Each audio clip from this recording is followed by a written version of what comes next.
আওয়ামী লীগকে এই বিএনপি জামাত হত্যা করবে? বুকে হাত দিয়ে বলেন তো, একটা আওয়ামী লীগ নেতার গায়ের উপর কোন ইউনিয়নে, কোন ওয়ার্ডে, কোন গ্রামে, কোন পৌরসভায়, কোন বিভাগে, কোন রাজধানীতে আমরা আমাদের নেতা কর্মীরা গায়ে হাত তুলেছি?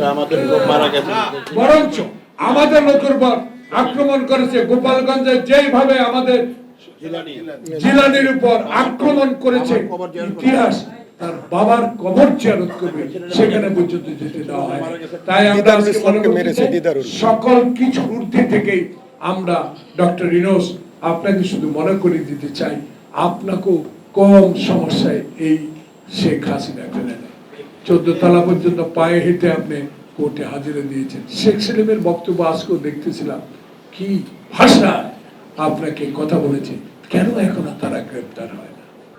কারণ ইতিহাস এখন বলে শেখ মুজিবুর রহমান কোনোদিনও বাংলাদেশের স্বাধীনতা চায়নি। উনি তো ভুট্টো এর সাথে আলোচনা করে প্রধানমন্ত্রী হতে চেয়েছেন। তাহলে আস্তে আস্তে শেখ হাসিনা 2042 পর্যন্ত 41 না 42 পর্যন্ত 41 পর্যন্ত একটি কর্মসূচি তৈরি করেছিলেন আওয়ামী লীগ ক্ষমতা থেকে। আল্লাহ পাক, শেখ হাসিনা তুমি বাংলাদেশের সকল কিছু ধ্বংস করে দিয়েছ, সকল বৈধ সাংবিধানিক প্রতিষ্ঠানগুলো ধ্বংস করে দিয়েছ, বাংলাদেশের মানুষের অর্থ চুরি করে বিদেশে পাচার করেছ।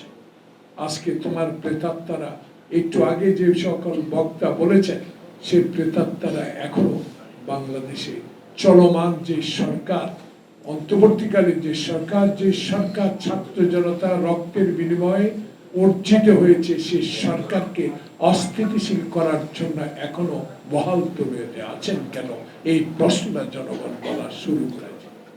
শনিবারে আলোচনা করেছেন, ভালো, কারণ আমার নেতা তারেক রহমান তো বলে দিয়েছে বিপ্লবী সরকারকে পর্যদস্ত করা যাবে না, তাদেরকে ক্ষমতা রাখতে হবে।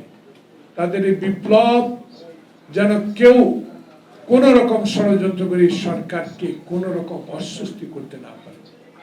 তাই বলে কি 2 মাস 2 দিন অতিবাহিত হলো, আমার থেকে বামে একজন মুক্তিযোদ্ধাকে উদাহরণ দিই, শেখ হাসিনার বান্ধবী এখনো মুক্তিযোদ্ধা মন্ত্রণালয়ের সচিব, এখান থেকে 200 গজ দূরে বামে এখনো অফিস করে।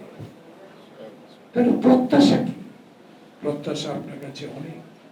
সেই প্রত্যাশা পূরণের সময় যৌক্তিক বলেছে আমার নেতা মির্জা ফখরুল ইসলাম আলমগীর। সেই যৌক্তিক সময় এই নয় যে আওয়ামী লীগের সকল প্রেতাত্মা আবার কোনোভাবে সকল পদে বসে যাবে। এটা আপনাকে খুঁজে বের করতে হবে, খুঁজে বের করা প্রয়োজন। কারণ একটি হাসিনা কিন্তু খুব দূরে না, খুব কাছে। তার কথাবার্তা ইদানিং আরেকটা রেকর্ড আমরা সামাজিক যোগাযোগের মাধ্যমে দেখতে পেয়েছি। এইসব কথাবার্তা মনে হচ্ছে যে হাসিনা এখনো বাংলাদেশের ক্ষমতায় আসার জন্য আরেকটি ষড়যন্ত্র শুরু করেছে। তাই এখানে বক্তাদের কথার সাথে জনগণের কথা এক, আওয়ামী লীগকে নিষিদ্ধ করতেই হবে। আর আওয়ামী লীগ আমার সৈয়দ আলমকে ফেরত দেয় নাই, আওয়ামী লীগ আমার ইলিয়াস আলীকে এখনো ফেরত দেয় নাই। তারা কোথায় রেখেছে তাকে কোনো উত্তর আমরা আজও পাই। তাই এই সন্ত্রাসী দলকে বাংলাদেশে রাজনীতি করতে দিলে বাংলাদেশে আরো 20 বছর পিছিয়ে যায়। তাই আমি মনে করি, জনগণ মনে করে, জনগণের প্রত্যাশা আপনার কাছে। 2 মাস 2 দিন গেল, এখনো আপনার কর্মের প্রতি মানুষের সমর্থন থাকলেও, আপনার প্রতি কোনো অসন্তোষ না থাকলেও মানুষ বলা শুরু করেছে আপনি এখনো 2 মাস 2 দিনে পরিষ্কার করা শুরু করতে পারেন নাই। বাংলাদেশে ছাত্রলীগ যুবলীগের কাছে যত অস্ত্র আছে, আধুনিক অস্ত্র, সে অস্ত্র বাংলাদেশে আওয়ামী আমলের সময় যে সকল ওসিগুলা থানায় দায়িত্ব ছিল তাদেরকে ডেকে জিজ্ঞাসা করেন, তারা নাম বলে দিতে পারবে, বাড়ির নাম বলে দিতে পারবে, বাপের নাম বলে দিতে পারবে, অস্ত্র কোথায় আছে সেটাও বলে দিতে পারবে। তাদেরকে বলেন চাকরিতে থাকতে হলে অস্ত্রধারীদের নাম, অস্ত্রগুলা কোথায় আছে ফেরত দেওয়ার ব্যবস্থা করো। এই কাজগুলো তো আগে করতে হবে, অস্ত্র উদ্ধার করতে হবে। সংবিধান প্রতিষ্ঠানগুলো ধ্বংস করে দিয়েছে। বিচার বিভাগ ইনশাল্লাহ আস্তে আস্তে ভালো দিকে যাচ্ছে। 30 জন বিচারক এখনো আছে, সেই বিষয়েও সরকার চিন্তা করা উচিত। তাই আমি মনে করি যে একটা যৌক্তিক সময়ের মধ্যে একটা নির্বাচনের রোড ম্যাপ দেওয়া উচিত।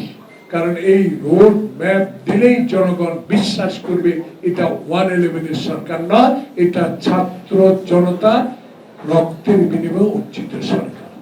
এলো মুক্ত চিন্তার স্বাধীন দৈনিক খবরের কাগজ। এখন খবর হবে নিখাত, নির্ভীক, নিরপেক্ষ।